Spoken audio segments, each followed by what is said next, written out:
You're still watching The Fourth Estate, and we're discussing the sacking of Prime Minister Amama Mbabazi, announced on Friday, the decision taken and written down on Thursday, the 18th of September. Ruhakana Rugunda replaced Amama Mbabazi as Prime Minister of Uganda, and the talk has been, he's served the shortest time as Prime Minister of all the Prime Ministers under the National Resistance Movement. Abdu, let me start with you. What is Amama's trump card? Or is he holding one? I don't know. Who knows? I don't know. And actually, Charles said your friend, so. I think I was using the word friends loosely, and I took it as such. But it's on Amama. By the way, there is no, I have not seen an opposition leader who is not mourning his fall. Why should anybody mourn about anybody's fall? And has Amama Mbabazi fallen anyway? Has he? I don't think so. You see, what we are looking at, what is unfolding, is a power contestation within the NRM as a party. But it has now left the corners of the party and dragged itself into the corners of government. Today, as we talk, in the parliament where I sit, we know pro-Amama MPs. They are there, we know them. We know pro-Amama ministers. They are there, we know them. As against who? As against Royalist President Museveni. They are there. And we know them publicly. And Charles, with your background, of course, intelligence background, you also know that. Yeah, you do. Yes. So, and it is the first time in the history of the NRM since 1996 that you have a group saying, for us, we are pro this one, and me, I'm pro this one. It's the first time that you have a significant... So is just it, a minute, just listen. I would rather you have your own views and have mine. Then it is the first time since 1986 that you have a group within NRM saying, please, Mr. President, it is your time up. And they have gone to organize at the grassroots. It is the first time. So when... I thought the first time was when Kizza Besigye told Museveni in 2000 that your time is up, you need to go. And then you had a meeting at public service with all these ministers, all these historicals in the NRM, saying, yes, this is the position, but convincing Museveni to write in his manifesto and say, please vote for me for this final and last term. Which is at the back of his 2001 manifesto. It is at page 11. Let me tell you one thing, because I was honored to be part of some of those processes. One, when Besigye came up in 2000, 2001, he was talking about reforms within the NRM. He was not talking about power, but he was talking about reforms. And he listed them out where he thought that their movement has diverted. Had derailed. Yes, had derailed. And he was saying, can our movement address these issues? It was not about power. Then the reaction from the president, the threats of imprisonment and court-martialing, led Besigye to take a particular decision to contest for power. This one is different. But part of the derailment was that Museveni won. The NRM was supposed to be a transition arrangement. It hadn't become. That Museveni had promised he would serve for a short time and give way to someone else. He hadn't. It's the same debate we're repeating today, isn't it? No. Look, how many points did the Besigye raise? Almost 15. Yes. Yes. And you are all governance issues. You get it. And he thought if the administration or the President Museveni administration at that time had attended to that, I don't think he would have even contested. Here, it's different. Amama, of course, the grapevine is that maybe they had discussed some of these issues before, started building an infrastructure to assume ultimate power. Picking from what he said in 2000, in 2000 when Besigye came up, that there was a succession queue that Besigye had jumped. And I think he's waking up to realize there was no succession queue in the first place. Or maybe he wasn't in that queue. Succession queue. Yes, Chris. You see, the good thing that we're not discussing the performance of NRM as a government. We are discussing the friction within the NRM leadership. That's why I was trying to ask Richard that don't burden your mind. Because if we got the performance, you discover no merit in discussing Mbabazi. Because I will begin asking questions like, who is he? What has he done as a prime minister? What is his legacy? What policy options are in place that this is the policy option is presented by Mbabazi? What tangible infrastructure do I see from Mbabazi, apart from the 600 million car, the building where you wanted to sit, when you wanted the beta office, where you fought with the first lady, not even to sit. And the lifts. And the lifts. What do I really see from Mbabazi? What? So let me leave that and ask about their quarrel. And I agree with the Abdu that there are people who believe in Mbabazi. I haven't been in the political positions contesting, but my understanding of politics, follow it closely. I follow politics closely. Whether you are smart how, whether you are a planner how, but if your secret weapon is preempted by your opponent, you're finished. The fact that Mbabazi has been fired by Museveni is enough to Mbabazi to begin re-evaluating himself. One, the MPs who support him on the basis that he's powerful. The people you think believe in him believe because he's powerful. And there had been a talk around that this one and Museveni are one. Museveni can't touch him. He touches him, and there's no system. So there is bound to be people who believe that and say, yes, we have a powerful man. But Museveni has demystified the power of Mbabazi, that I can sack you. Now, what actually is waiting now is to do a mop-up in political operation. Who are those in the cabinet who are loyal to Mbabazi? What are you going to do next? I chop you.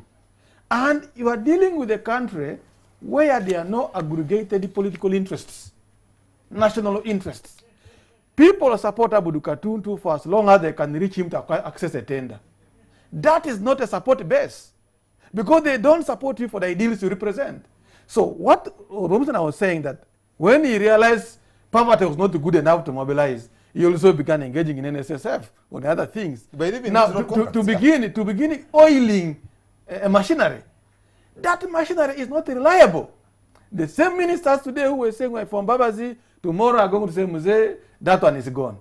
So the same supporters you see, I don't think even the youth who are running around now with the T-shirts will continue running around if they realize that even whatever they go, they are not getting. So that's where Mbabazi should be re-evaluating his options. In this now, if he had wanted to resign, he would have maintained some power, like it was rumored by December he was going to resign. Then, even his intelligence, I question it. They say Mbabazi is very smart, is this. On a Thursday, on a Wednesday, Mbabazi's boys were putting posters in the old tax park, spreading them. They were distributing t-shirts in the Chengera.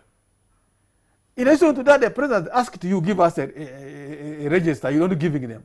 So he actually now, I think he became too overconfident that he has a support, that he became reckless to attract a preemption of his own plans. So I think for Mbabazi now, if he is strong, let him come out. Because even if he came out, I don't see Mbabazi as an industrialist that he have a base of money that is going to use. Mbabazi has been using his treasury money.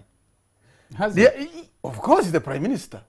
If he's using a position to recruit people, give jobs here, give passports here, this is what people have been going for. Now you are... Have you seen New Vision attacking?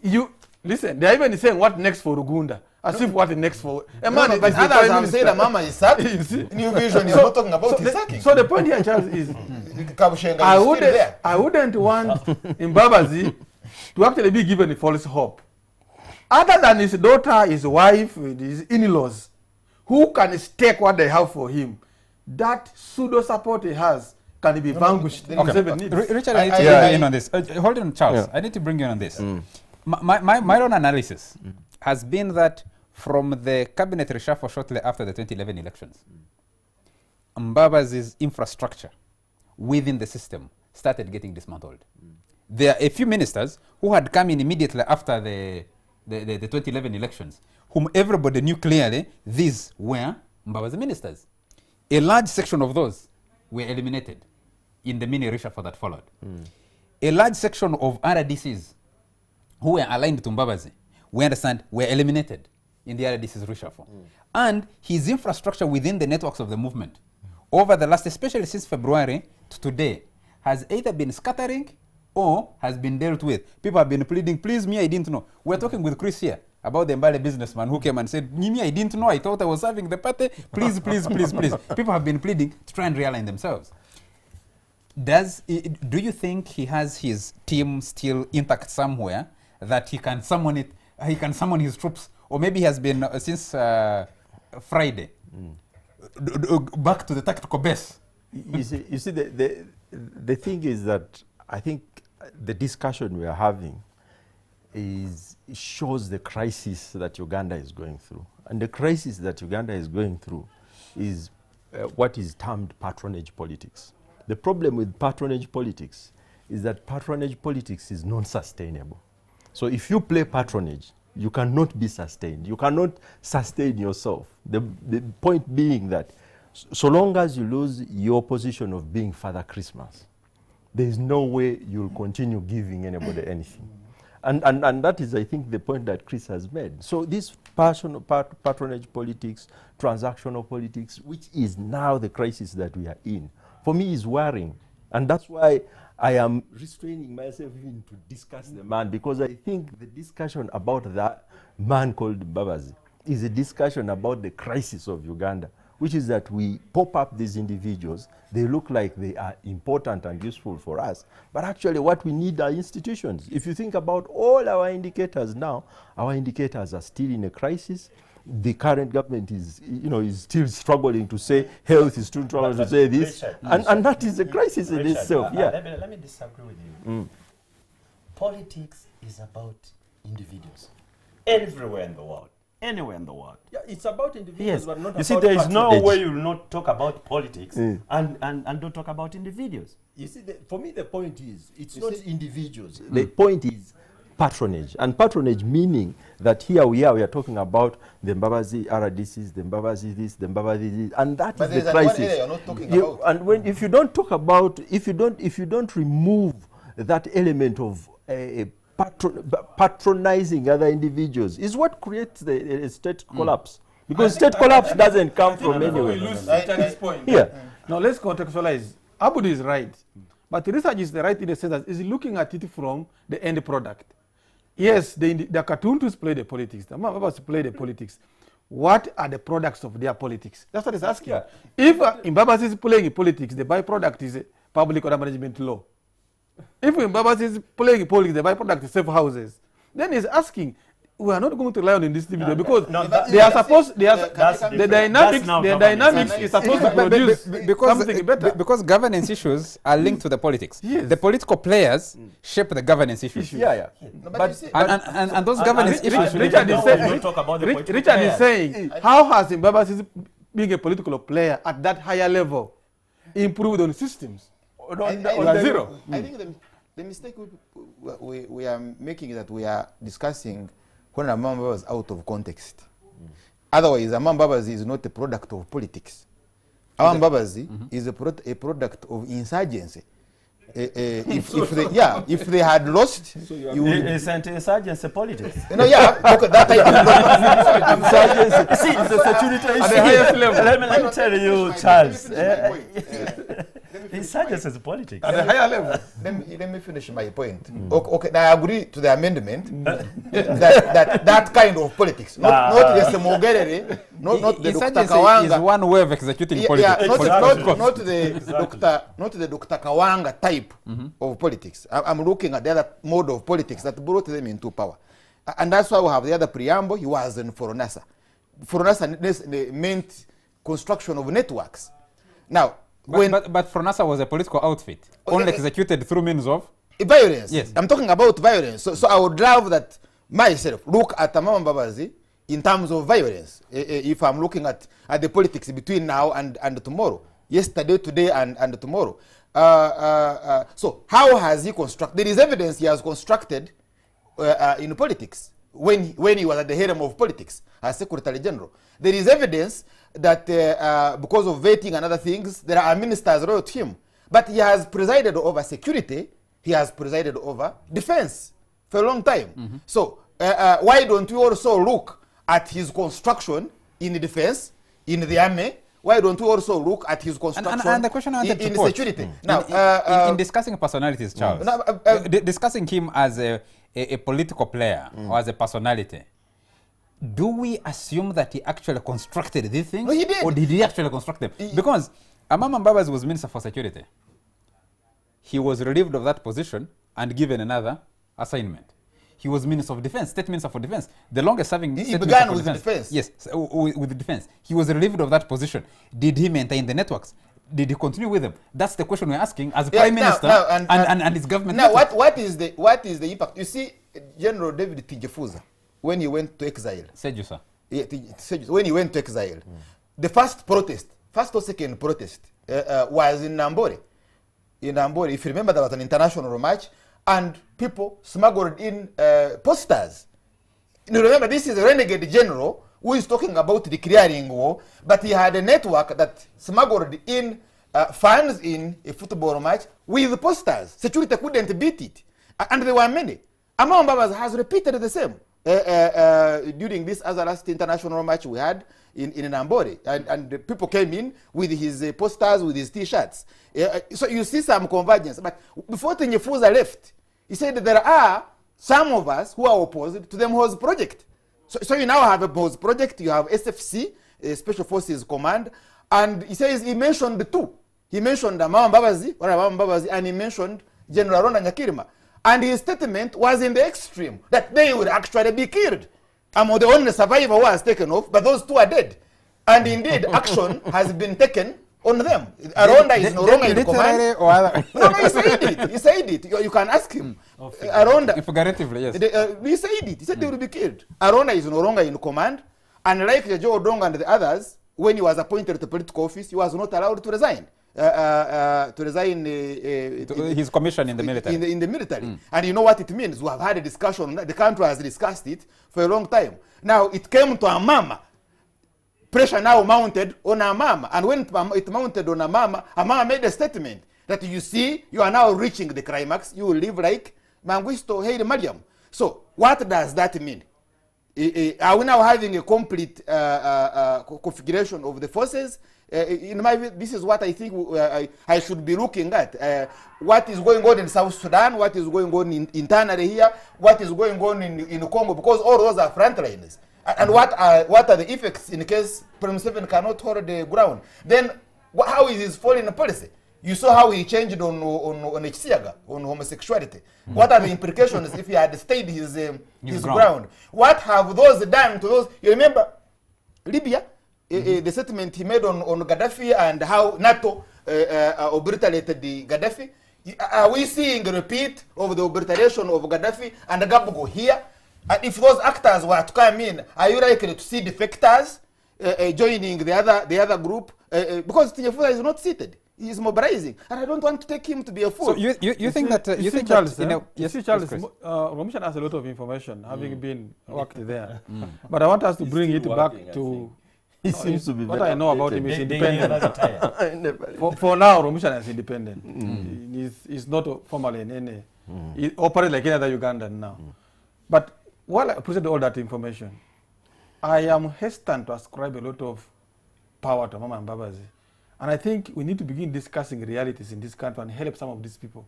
Mbabazi is in a position where he needs to be helped to understand realities of life. When Bidansali was about to be fired, he even began moving in taxis. He prepared himself for ordinary life.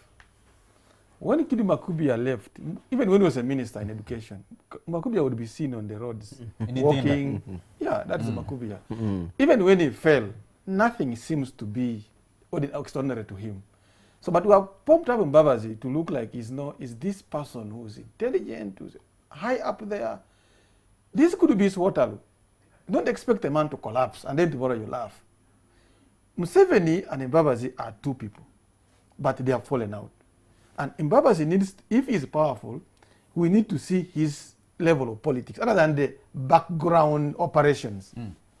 When you cook food, please be able to eat it with other people. But when you cook this food and for you go to a restaurant, you're a witch. So we are saying here that can Mbabazi cook the food he has been cooking in the movement? The food that Katuntu has been eating.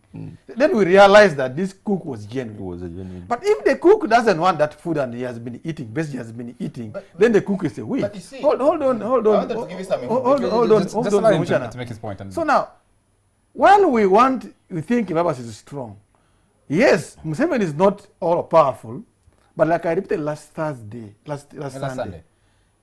In his rise, Mbabazi did not put a big mattress down as he jumped high. Is likely, he didn't prepare where to yes, if he has any mattress, it is so close to the stones that he may actually land on it and fracture himself. So what is the best landing point for him? That's what I want, because at the end of the day, whether he has made mistakes or what, let him integrate to this country and move forward the way he sees it. So Mbabazi, I keep calling it a political graveyard. The Mazi Tumuboines, the Abel Bendeires, the what, even Rugunda, who is his friend. Voices from Kigezi say actually he was responsible for Rugunda getting off active politics. But Rugunda, being a nice man he is, they keep friendship. And what does Museveni do? Even he knows that actually there was a Minister of Foreign Affairs here 2 months ago to try to broker reconciliation between Museveni and Mbabazi. And who did Museveni call to State House in Entebbe to meet this South African Foreign Affairs Minister? It was Mutebile and Rugunda. But Museveni has gone ahead to appoint Rugunda, well knowing that he's a friend of Mbabazi. So he's playing a card. And also, those who know Museveni have told me, Museveni works best when he's under pressure. You get the best out of Museveni. He will sleep for 1 hour, he will move like Mbabazi tries to work, and Museveni unleashes the dose of brutality step by step. Let us not resurrect these other graves which have already germinated in 2 trees. Gentlemen, we need to they take will a swallow Mbabazi, and Mbabazi we need to take a break. after 2016, there will be no powerful man in Uganda called Amama Mbabazi. He will be an ordinary person. Gentlemen, let him just go back, humble himself like those others whom Museveni humbled and they emerged later. we need to take a quick commercial break. Actually, you talk about brokering reconciliation. I know that elders from Kigezi twice went to try and broker peace with between Amama and Museveni. They met Museveni separately, they met Amama separately, and they were supposed to go for another meeting. I don't think that meeting will happen now, especially given where things are. I don't know if it will happen. Let's take a break, and when we come back, we'll look at the broader political implications of the fallout of the individuals, especially in the ruling party and the ruling government that has been around for the last almost 29 years. This is the 29th year of the national resistance movement, and some of the people have held it together for this long. Yoweri Museveni, Amama Mbabazi, the late Elia Kategaya, and the Ruhakana Rugunda. Charles, I don't know which bar Otafire was when the news was announced. I wish I was there. Maybe I would have taken all the wines. and there is also Jim who did a one-man conference on the response. I wish I knew which bar Otafire was. Let's take a break and come back to this. We'll be back with this discussion in a moment.